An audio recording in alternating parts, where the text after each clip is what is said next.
pensadores, eu sou Adriana Tavares e esse daqui é o Pensamento Reflexivo, nosso espaço para falar sobre o ser humano. Esse é o segundo vídeo de uma série sobre inteligência emocional, então se você não viu o primeiro ainda, eu sugiro que vá lá e assista e depois volta aqui. Como a gente já viu, inteligência emocional é um conjunto de aptidões que são separados em 5 campos principais. Hoje nós vamos analisar o primeiro campo, que é sobre o qual se constrói todos os outros, que é conhecer as suas próprias emoções, ou seja, autoconsciência emocional. Você sabe dizer qual é a emoção que é predominante na sua vida? Qual que te domina mais? E antes disso, você sabe realmente o que são emoções? Então, fica aqui comigo até o final que você vai ter pelo menos uma boa introdução sobre esse assunto. Segundo Paul Ekman, um dos grandes estudiosos das emoções, a emoção é um processo.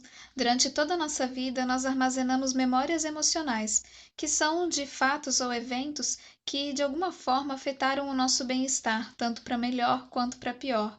Suponha que, durante o tempo que você esteve na escola, alunos mais velhos ou mais fortes do que você zombavam de você. Então, talvez hoje, pessoas em posição de autoridade ou de superioridade que te criticam se tornou um gatilho para raiva. Alguns gatilhos, né, essas coisas que disparam as nossas emoções, são bem óbvias. A gente talvez sabe por que a gente tem determinado medo de alguma coisa. Outras coisas não são tão óbvias, são desconhecidas. A gente talvez não sabe por que aquela situação ou aquela coisa nos causa medo, tristeza ou raiva. Isso acontece porque algumas dessas lembranças emocionais foram gravadas antes mesmo da gente aprender a falar, quando éramos ainda muito crianças. O livro A Linguagem das Emoções também defende que alguns gatilhos são heranças biológicas, ou seja, já nascemos com esses gatilhos emocionais e que são compartilhados em comum pela maioria das pessoas. Ele cita o exemplo de alguns medos, por exemplo, de cobra, aranha, que são comuns para a maioria das pessoas. Até pessoas que talvez nunca tiveram contato com uma cobra, se estiverem fazendo uma trilha e se depararem com uma, vão levar um susto e ficar com medo, na maioria dos casos. As emoções causam alterações fisiológicas que preparam o nosso corpo para lidar com as situações sem termos que pensar no que fazer. Por exemplo, se você está dirigindo e de repente um carro corta sua frente, o espanto e o medo fazem com que você haja para evitar aquela colisão sem ter que ficar pensando no que fazer. Se não fossem as emoções, as nossas reações seriam tão lentas que dificilmente a gente conseguiria evitar esse acidente. Então, as emoções são fundamentais para a nossa sobrevivência. No entanto, essas reações automáticas muitas vezes podem ser inapropriadas, inadequadas, em momentos errados ou exagerados. Então, para que as nossas emoções elas sejam mais adequadas, o primeiro passo é a gente saber a história de cada emoção, conhecer como cada uma delas age. Vamos ver aqui nesse vídeo 3 aspectos de cada uma das emoções principais. Vamos ver os temas principais, ou seja, os motivos por trás dos gatilhos que disparam as nossas emoções, a função dessas emoções e as mudanças fisiológicas que elas causam. Nesse vídeo, nós vamos nos concentrar em 3 emoções que são consideradas negativas: a tristeza, a raiva e o medo, que são as que, em geral, costumam causar mais confusão e que também nos causam mais problemas. O tema principal da tristeza e da angústia é a perda. Perda essa que pode vir de uma rejeição, um fracasso, a perda da admiração de outras pessoas, a perda da saúde, de bens materiais e a perda de pessoas para a morte. A utilidade da tristeza é nos proporcionar um momento de reflexão para que possamos medir as consequências dessa perda, conservar energia e também planejar um novo começo. A tristeza e a angústia também podem ajudar a aproximar outras pessoas. Ela pede ajuda de outros. A mensagem dela é: eu estou sofrendo, me ajude, me console. Embora nem todas as pessoas gostem de receber ajuda quando estão tristes, esse apoio social normalmente é muito importante, mas nem todas as pessoas gostam de receber essa ajuda. Algumas pessoas substituem a tristeza pela raiva ao menor sinal de perda para evitar essa angústia. Enquanto na tristeza há resignação e desesperança, a angústia ela é um pouco mais ativa. Ela existe protesto, ela tenta lidar ativamente com os motivos, né, o que causou a perda. Em estados de luto, é normal ter alternância entre tristeza e angústia. Vamos fazer agora um exercício.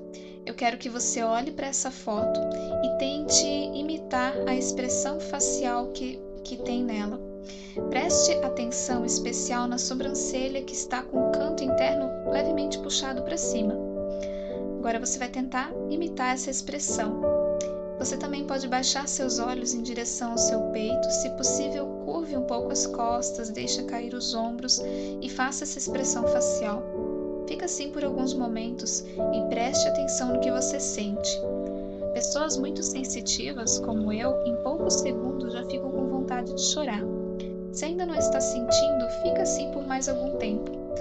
No seu corpo, a tristeza causa diminuição metabólica, por isso há essa perda de energia.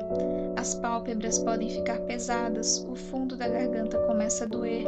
Você também pode sentir um peso nos ombros, no pescoço, nas costas, além de uma sensação desagradável no estômago e até nas pernas. Isso é tristeza. E é muito importante para a autoconsciência emocional que você saiba reconhecer esse conjunto de sensações, como tristeza.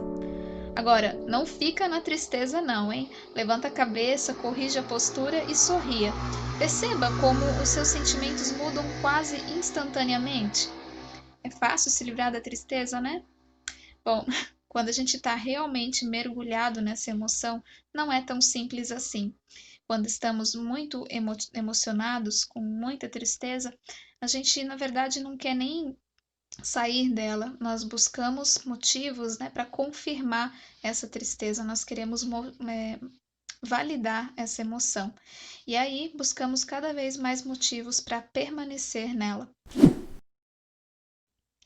A raiva não tem apenas um grande tema central, mas o tema mais comum da raiva é quando há interferência em algo que temos a intenção de fazer, quando nossos planos são frustrados.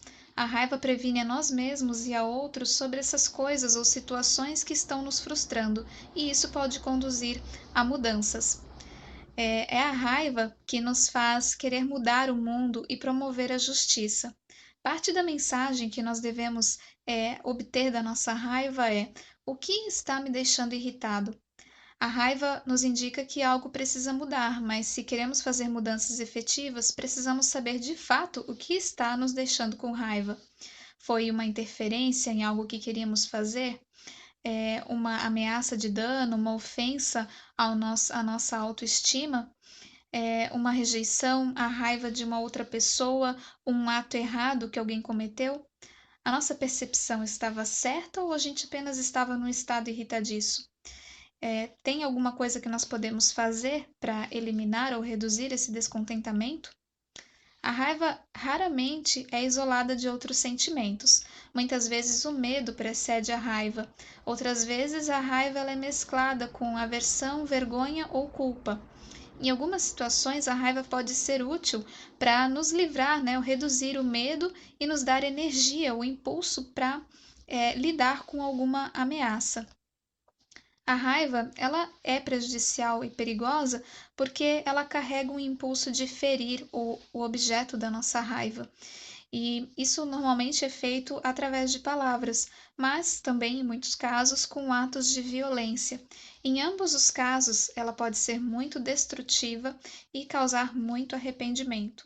No seu corpo, a raiva inclui a sensação de pressão, tensão, calor. O batimento cardíaco aumenta, assim como a respiração, a pressão arterial sobe, o rosto pode ficar corado. Podemos também sentir uma tensão na mandíbula. O sangue flui para as mãos, tornando mais fácil atacar o objeto da raiva. Existe também um impulso para avançar em direção ao alvo dessa raiva e o olhar normalmente fica fixado nesse alvo.